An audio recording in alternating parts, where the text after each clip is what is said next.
Black holes. We all know them, right? The universe's ultimate monsters, regions of space-time where gravity is so strong that nothing, not even light, can escape. But what if I told you there's another, even stranger concept lurking in the cosmos?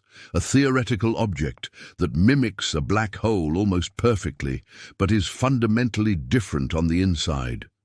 Meet the Gravastar, the so-called evil twin of the black hole. So let's back up.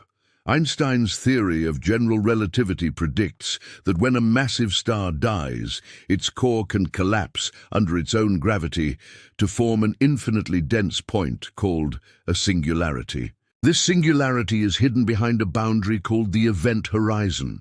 Cross that line and you're gone for good. For decades, this has been the standard picture. But that singularity, it's a problem. Infinity is a number that physicists just don't like. It usually means our theories are breaking down. This is where the idea of the Gravastar comes in. Proposed in 2001 by physicists Pavel Mazur and Emil Motola, it's a radical alternative. They asked, what if, instead of collapsing to an infinite point, the matter in a dying star undergoes a phase transition, kind of like how water turns into ice? This transition would create an exotic state of matter, a bubble of what's called dark energy. Imagine this, a super-dense, super-thin shell made of an exotic form of matter. Inside this shell, it's not empty space, and it's definitely not a singularity. It's a region of pure, dark energy. This dark energy pushes outward, creating a repulsive anti-gravity force that perfectly balances the immense gravitational pull of the shell. So, instead of a catastrophic collapse to infinity, you get a stable, balanced object. This entire structure is what we call a gravastar, which is short for gravitational vacuum star. From the outside, a gravastar would look almost identical to a black hole. It would have a powerful gravitational field, it would bend light, and it wouldn't emit any light of its own, making it appear black. It doesn't have a true event horizon like a black hole, but it has something very similar, a boundary beyond which it's incredibly difficult to escape. So if you were an astronomer looking at one from light years away, you would have a very, very hard time telling the difference between a black hole and a gravastar. But on the inside, they are worlds apart. A black hole has a singularity, a point of no return where the laws of physics as we know them cease to exist. A gravastar has no singularity. Instead, it's a shell of matter surrounding a core of repulsive dark energy. This is a huge deal because it solves the whole infinity problem that plagues black hole theory. So why is it sometimes called the evil twin? Well, it's a bit of a dramatic nickname. It's more like the bizarre twin or the imposter twin. It looks and acts like its famous sibling, but it's hiding a completely different nature. The evil part might come from the fact that it challenges our most fundamental understanding of gravity and stellar death. It's a disruptive idea. One of the coolest things about gravastars is how they might interact with the universe, because a gravastar's surface is a physical shell of matter, not just a mathematical boundary like an event horizon. It could theoretically vibrate. If something were to fall onto a gravastar, it could cause the entire shell to ring like a bell, sending out specific gravitational wave signals. This is a key difference.